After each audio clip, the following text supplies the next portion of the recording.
What is going on, everybody? It is Mark Cargil, lead faculty and founder here at Modern Pain Care, and coming at you with another episode of the Modern Pain Podcast. This week, somewhat of a controversial topic. We always love to bring those up because I think there's, again, some reasonable discussions that can be made. And Jared and I usually don't scream at each other and yell at each other. We try to keep a safe, happy environment when we're chatting about it. We do obviously tend to agree with each other on a lot of things, but we always don't, or don't always, I should say. So we're going to be talking about cervical manipulation today, which can be a hot topic. Jared's going to kind of lay some of the groundwork with the background of the discussion. But before we do lay that groundwork, how are you doing, Jared Hall? I'm doing good, man. Like I'm excited to talk about this, but I also know that it could spark a significant discussion. It could be a little bit treacherous of a topic to wade into, but I think it's one that we should probably talk about, and I think it's going to be most difficult for me to talk about because I'm torn. I'm torn on the topic, and I think I have reasons to stand on either side, and I can see positives and negatives. And maybe our discussion will push me more towards one side or the other, or maybe it'll just like give me opportunities to reflect on the topic a little bit more. I think the fact that you are torn is a sign of a good clinical approach to cervical manipulation because it should be respected. It's an intervention. You're moving some areas where there's arterial supply and different things that you need to be cognizant of and cautious of, and you should be doing all the due diligence as a good evidence-based clinician to make sure that you're applying the right treatment to the right patient at the right time. Now, some people are going to hear that there's never a right time for cervical manipulation. You should never do it. I think that's a little bit of a dramatic interpretation of data. But let's talk about, because I think there's some things that happened recently that I think sparked this conversation. I'm going to let you kind of lay the groundwork for people because I think it's definitely we need to hear these stories. We need to keep this in mind, obviously, when we're considering this as a treatment approach for a patient. But why don't you lay the groundwork for folks as far as kind of what you saw and what as far as the discussion and what maybe prompted it? Yeah, so a couple weeks back, there was a news story that got a lot of attention, and it definitely started floating around on social media a lot, and it had a lot of discussion around it. There was a young, what appeared to be very healthy college age female who visited a chiropractor and got a cervical adjustment manipulation and started experiencing symptoms, pretty immediately afterwards, and that chiropractor called the person's emergency contact. I think it was her mom, and said, "Hey, she's having a bad response to, or a weird response to the manipulation. I don't think she should drive. I think maybe you need to come pick her up or something like that." Yeah, and I might be getting some of the details of the story wrong because I've seen different portrayals and different information added, and I don't know what's 100% accurate or correct. Well, and then very rapidly, this young girl's condition deteriorated, and she went to the ER. And what eventually ended up happening was the report of multiple arterial dissections, so maybe vertebral artery or internal carotid artery, or something up in the brainstem, the lower brain, the upper cervical spine. There was arterial damage that led to blood clots slash cardiac CVAs slash subsequent brain damage. I think the girl actually maybe her had to be revived or something like that. Like actually for a split second had gone completely unresponsive and all of this sort of stuff, right? So it brought up the discussion, like, should we even do cervical manipulation at all? Like, what is the risk benefit analysis? Is it a viable treatment, or should you just completely never use it? uh, and I think that's a valid question, and it's something that we probably should be thinking about, something we probably should have discussions about. I think that maybe what's lost a little bit in this whole story is, number one, we hear that she's a relatively young, healthy girl. She looked young and healthy from her pictures and that sort of thing. But you don't always know what's going on from a comorbid condition with somebody's health. We don't know the reason necessarily that she sought care, or at least I haven't seen the reason that she sought care. And we have no idea what techniques or what things that provider did with that person, whether it was, you know, the ring dinger, wrap a towel around somebody's head and yank on their head as hard as they can while their body's locked into place on a table, or whether it was a super in range, rotational manipulation. We don't really know. Or was it your standard, what's perceived to be safer and more appropriate, mid range, multi lever arm, osteopathic type manipulation? I don't really know. So there's information that's not present in the story that I don't know that we can make a full assumption or conclusion without some of that information present. But it got me thinking about, well, Jared, you've done a lot of manipulation training. You've done a lot of cervical manipulation in your past in patient treatment, and you've had friends and you've had family members and you've had PT colleagues and all this sort of stuff that want you to do cervical manipulations. And I've done hundreds and hundreds and hundreds and thousands of cervical manipulations, and I have to start wondering, like, what is the risk benefit analysis there? Were they necessary? Should I avoid them? Is that something that we should just hang up and stop using as chiropractors, physical therapists, osteopaths, etc.? Or is there more to the story, and maybe patient selection and appropriate screening is a really important component that some people are not doing as well as they should, or maybe I haven't done as well as I should in the past. So there's just a lot of things that come up, and I'm torn back and forth because I recognize that I take a stance on manual therapy that it is a pretty much non-specific type of treatment intervention that creates short-term modulation of symptoms through primarily dermal contact, but also various other things, receptor activation within soft tissues and deeper soft tissues and within joints and stuff like that. Like I don't think about it as a structural thing. I don't think about it as a fix. But at the same time, I can't get over the fact that somewhere deep in the back of my mind, anecdotally, I have consistently and historically seen a greater treatment effect for people when there is a manipulation applied with an audible cavitation. And I recognize that there's theatrics to that. I recognize that there's patient expectation to that. But at the same time, I'm a human being and I have these biases that, you have to struggle with. And no matter how much I read about it and how much, some of my stances and views on manual therapy say that it's not special at all. I personally have a better symptom response outcome when I hear or feel an audible cavitation within myself, and I know that the vast majority of my patients feel the same way. So I think we have to dig into that and ask why, and try to make sense and make relevance of that. Yeah, you bring up a lot of the necessary kind of considerations that you should be as you're deciding whether it's something you want to apply to a patient or not. I think first and foremost, I mean, if you want to read anything, Roger Carey, Alan Taylor are probably two of the bigger authors here in the physiotherapy world. I know there's like Haldeman and a few others in I think the chiropractic world. But again, you should be reading up on what's the current best practice screening techniques. Now, we don't know in this case, was this, because there's some discussions, well, was she having these dissections? Was that why she was having the neck pain and headaches? Well, I don't know what her presenting symptoms were to the chiropractor to begin with, but was this the the symptoms that brought her to get to the manipulation, and it was going to happen regardless of the manipulation or not? But I do also see some of the things on YouTube where people's necks are getting jerked around in ways that it just makes me almost cringe and get nauseous, just because I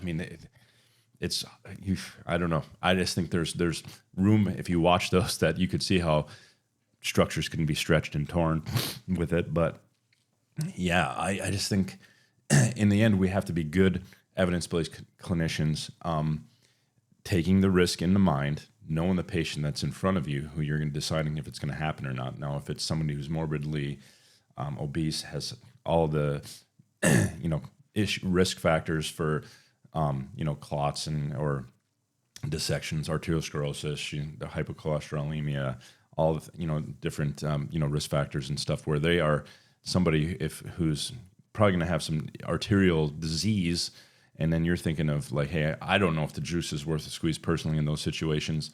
I know there's situations where, as I was taught in fellowship, if somebody's presenting with first onset of significant neck pain and headache, probably good to wait visit one, or and to maybe go to visit two before you're going to apply, because if for any reason it is a dissection in progress, obviously you're going to do a cranial nerve screen, which I think we don't do as much as we should. All physical therapists, if you're treating anybody with head or neck pain, you should be doing cranial nerve screens on a good chunk of your everybody who has any headaches. I don't see there's any reason why you wouldn't, because that at least gives you some signs. Are there some brainstem signs or different things that might be going on that are influencing this, or arterial signs? Obviously, your D's and N's: dizziness, diplopia, dysphagia, dysarthria, drop attacks, nausea, nystagmus, facial numbness. You should be asking those things for anybody you're considering. And if there's any hesitation, I just don't think, the juice is worth the squeeze on some of that if you're not 100% confident with it. And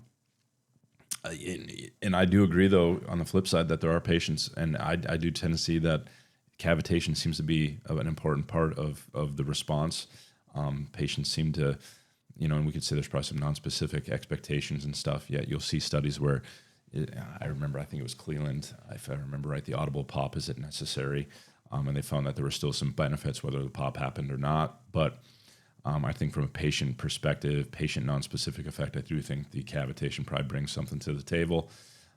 But I also just anecdotally, and if and those of you who use it, and like a cervicogenic headache that you've ruled out any significant things, and low risk factor patient, and you can take their headaches that they've been suffering with for a few weeks and abolish them with a manipulation around C2, C3. I know we're not specific, but that area seems to be due to trigeminal cervical nucleus and boring things that we won't get too deep into, that you can make a dramatic change in their symptoms for the better. So I think there's rightful trepidation on both sides as far as like to throw it away, to do it on everybody, but to have a well-reasoned process of really doing your due diligence as far as screening. We know the arterial testing is not the best. It's not going to tell you a ton, but you definitely, if anything, you should be doing it from a medical legal standpoint, to make sure you're doing your due diligence, to showing that you're making you're having a process. I can't say again what this chiropractor did with this patient. Maybe they did an amazing, cranial nerve screen and did all the things. Sometimes I think, especially females, I do see a decent amount of Ehlers-Danlos people, and some of those folks, a subset, have significant vascular, issues that definitely I wouldn't be manipulating those folks. They can have vascular injuries very easily because some of the connective tissue dysfunctions that go along with a subset of EDS patients. So again, I just think there's a lot you should be having on your radar mentally, and thinking wise as you're doing these things. But I guess I don't stand on the side of either side, which I think is probably a good side to be, as far as like no one ever should do it versus or everybody should be getting cervical manipulation. And hopefully I know there are people that say the never thing, but I definitely see a lot of neck patients that I primarily mobilize and don't do much, and test, treat, retest, show some good signs, and they're happy, I'm happy. But I definitely also see some people who are very, low risk, screened well, have a past history, a good positive response, have an expectation of positive response, that I'm okay giving a manipulation. I don't ring ding or do anything where I feel it's like super aggressive, and I sleep well at night, and patients seem to do well. Now, some people say, "Oh, you're just waiting for your dissection and to happen in your clinic." I think it's a risk based on my reading of the research that I'm willing to take with the screening processes and thinking processes I've on board. I feel okay with doing that in certain cases. Where are you at, Jared? Man, you brought up a lot of things I think are worth talking about. I mean, you mentioned mobilization, and that's a common point that comes up in this discussion, is like, well, why do you need to do a manipulation when you could just do a mobilization? And that's a valid question. Like, why do you? But then you also have to take that in hand with some of the literature that shows that there is equally or greater strain force on the vertebral artery with immobilization and in range positioning as there is with with a manipulation. And in fact, I think there's two studies now that show that the manipulation actually causes less strain force than the mobilization. So I think that you would have to say, do I do any manual therapy on the cervical Yeah. spine, mobilization or manipulation, if you take that evidence into account? And, there's the two Cassidy papers, I think like Cassidy '08 and Cassidy like 14, that get brought up a lot, where they screened, how many vascular events happened after primary care visits versus, chiropractic visits. And they found, oddly enough, that there were actually more vascular events that happened after a primary care visit where no manual therapy was applied versus a chiropractic visit where obviously manual therapy was applied. And that was from a subset of Medicare patients. And they found it to be like, one out of 3 million people have a vascular event after a cervical manipulation. And I know that there's some problems with that study, but it's still interesting data that we have to take into account when you're talking about, risk stratification and that sort of stuff.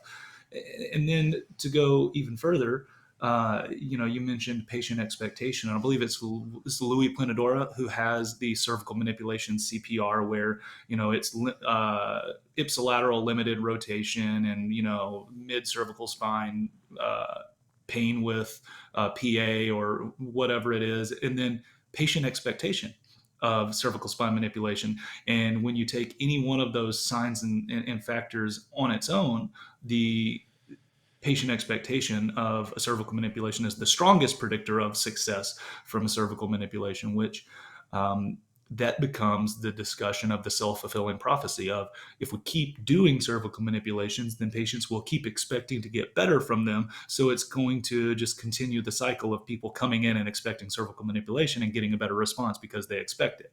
So there's so much to this that we could discuss. Mhm. And again, I Oh, and the one other thing that you brought up was the Cleland, and I think it was Tim Flynn on that study for the lumbar manipulation CPR. Right, that's where this all came from, and they did the old Chicago roll, the banana peel, where you bend somebody in half and roll them and press on their ASIS, and they found that you didn't need an audible cavitation for you to get the same outcome.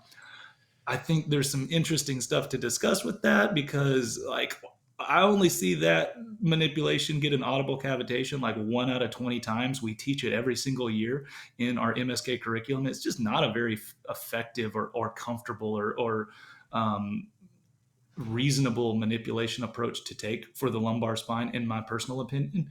And then that lumbar spine CPR had some. It was a a derivation study where they had a lot of weird random factors that predicted whether or not somebody would be successful with that. And one of those was a very short duration, a very short onset. So you could have done anything probably for a lot of these people, and they're going to be better 3, 4, 5, 6 weeks later, because time is very effective at helping these things. So maybe that's why the cavitation did or did not matter, because a shit ton of people just got better with a little bit of time, because the manipulation CPR said it has to be within 14 or 16 days of onset.